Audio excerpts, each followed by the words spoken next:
자, 안녕하세요. 김윤수 대표입니다. 자, 여러분 오늘은 좀 무거운 얘기를 여러분들께 전달을 하려고 영상을 켰고요. 공동투자 관련해서 내용입니다. 이 영상을 보시기에 앞서서 저는 아직 30대입니다, 여러분. 그리고 뭐 많은 경험을 했다고 가정을 하지만 저보다 나이가 많고 경험이 많으신 분들 입장에서는 아직 피덩이의 애기로 보이실 수 있어요. 근데 여러분들께 이런 영상을 찍게 된 이유는 어떻게 보면 타산지석이 될 수 있지 않을까 라고 생각을 해서 여러분들께 영상을 찍게 됐고요. 실제로 조금 실력이 있으신 분들 입장에서는 무슨 얘기인지 내용이 좀 이해가 되실 건데, 초보자 입장에서는 조금 내용이 어려울 수 있습니다. 자, 공동투자 뭐가 있죠? 뭐 경매도 있고 주식도 있고 코인도 있지만 저는 뭐 부동산 채널이니까 부동산 관련된 것만 말씀을 드려볼게요. 경매도 있고 부동산 안에서 하는 사업도 있죠. 자, 오늘은 이 두 가지에 대해서 말씀을 드려볼까 합니다. 경매에 대해서 한번 설명을 먼저 드려볼까 해요. 자, 경매는 공동투자를 하려면 두 가지 조건이 필요하다. 첫 번째는 실력이 비슷해야 하고, 두 번째는 자본금이 비슷해야 한다. 요거에 대해서 말씀을 드려볼까 하는데, 이 실력이나 자본금이 안 되는 분 입장에서는 이 공동투자는 별로 권하진 않는다 라고 생각을 합니다. 우리가 공동투자를 학원이나 어떤 회사에서 하는 경우도 있지만 그것조차도 초급반, 중급반, 고급반을 나눠서 투자를 해요. 고급반 같은 경우는 30억, 50억, 100억짜리도 많이 건드리고요. 초급반은 그거에 비해서 굉장히 낮은 가격으로 할 수 있는 보통 공동투자를 많이 하죠. 근데 실력에 대해서 먼저 설명을 드리자면 경매에 앞서서 뭐 유치권이라든지 법정지상권이라든지 뭐 선순위 가장 임차인이라든지 뭐 굉장히 많습니다. 풀 수 있는 게 말소기준 권리 앞에 가처분을 해결할 수 있는 것, 이런 것들도 있고, 이 고수의 영역으로 할 수 있는 것들이 사실 굉장히 많습니다.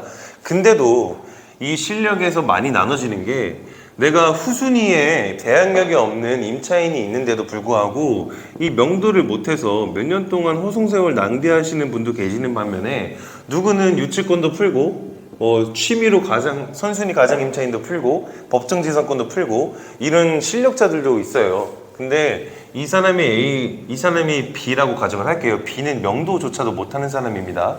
그럼 이 둘이, A랑 B라는 사람이 어떤 물건에 대해서 계속 투자를 하는데 불만이 누가 생겨요?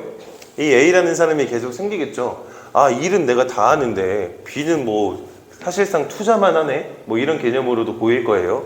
이게 어떻게 보면은 이 무력 화음의 시작점이라고 생각을 합니다.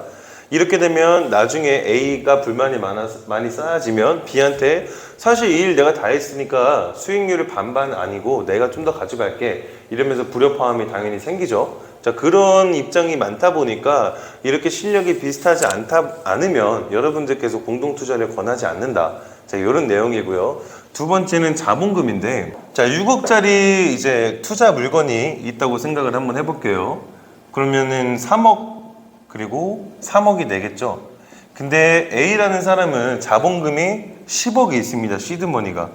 그렇기 때문에 내가 3억 정도는 투자를 할 수 있다는 개념으로 접근을 했고요. 이 B라는 사람은 현금이 2억 5천밖에 없어요. 그래서 5천을 대출로 여기에 투자를 합니다.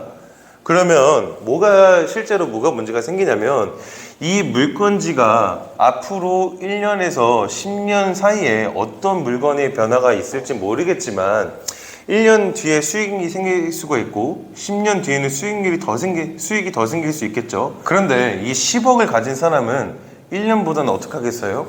내가 어느 정도 여유가 있으니까 이 10년을 기다리고 싶겠죠.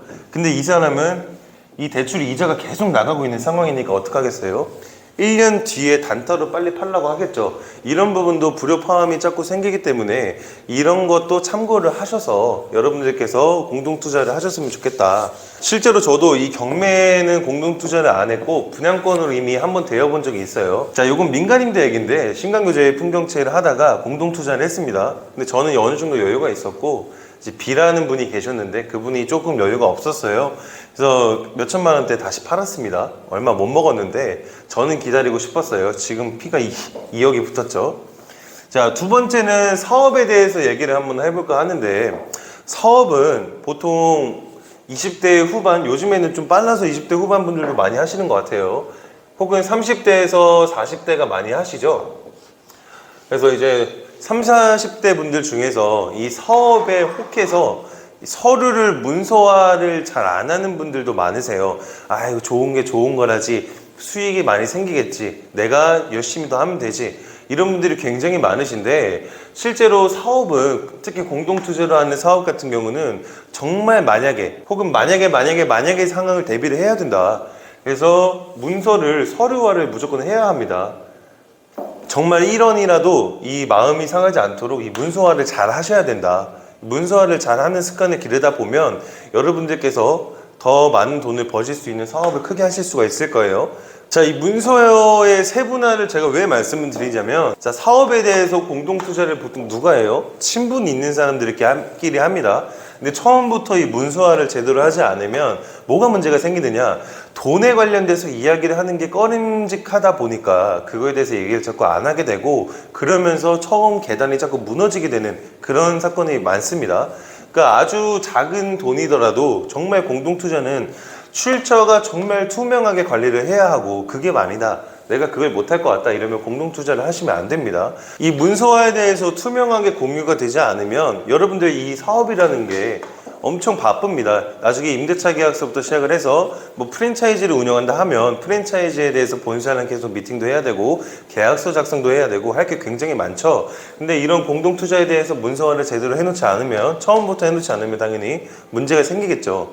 제가 말씀을 드리는 건 공동투자를 하지 말라 이런 게 아니고, 잘 알고 좀 꼼꼼하게 준비를 하자, 자, 이런 내용이고, 이게 처음부터 안 되다 보면 이제 사업이라는 게 마냥 잘 되면 좋지만, 이거에 대해서 여러분들이 너무 잘 됐을 때도 문제가 생기고 너무 안 됐을 때도 문제가 생깁니다.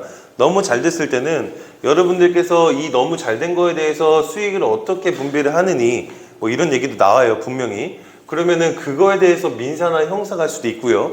너무 안 됐을 때도 민사나 형사로 갈 수 있는 확률이 많습니다. 그때를 대비를 하려면 당연히 문서화를 해야 되는 겁니다. 이게 못하겠다, 우리는 뭐 한국인의 정으로 사업을 하겠다라고 생각을 하시는 분들 입장에서는 저는 사실 공동투자를 그렇게 권해드리진 않는다, 이렇게 내용이고요. 이런 마인드를 여러분들이 경매라든지 사업을 했을 때 이런 마인드 정도는 좀 알고 계시면 앞으로 여러분들께서 부자가 되시는데 어떻게 보면 한 발자국을 더 앞서가지 않을까라고 생각을 해서 영상을 찍게 됐고, 저희 카페 회원이나 저희 단톡방 회원님들은 이 정도 마인드는 좀 갖고 계시면 정말 좋을 것 같아요.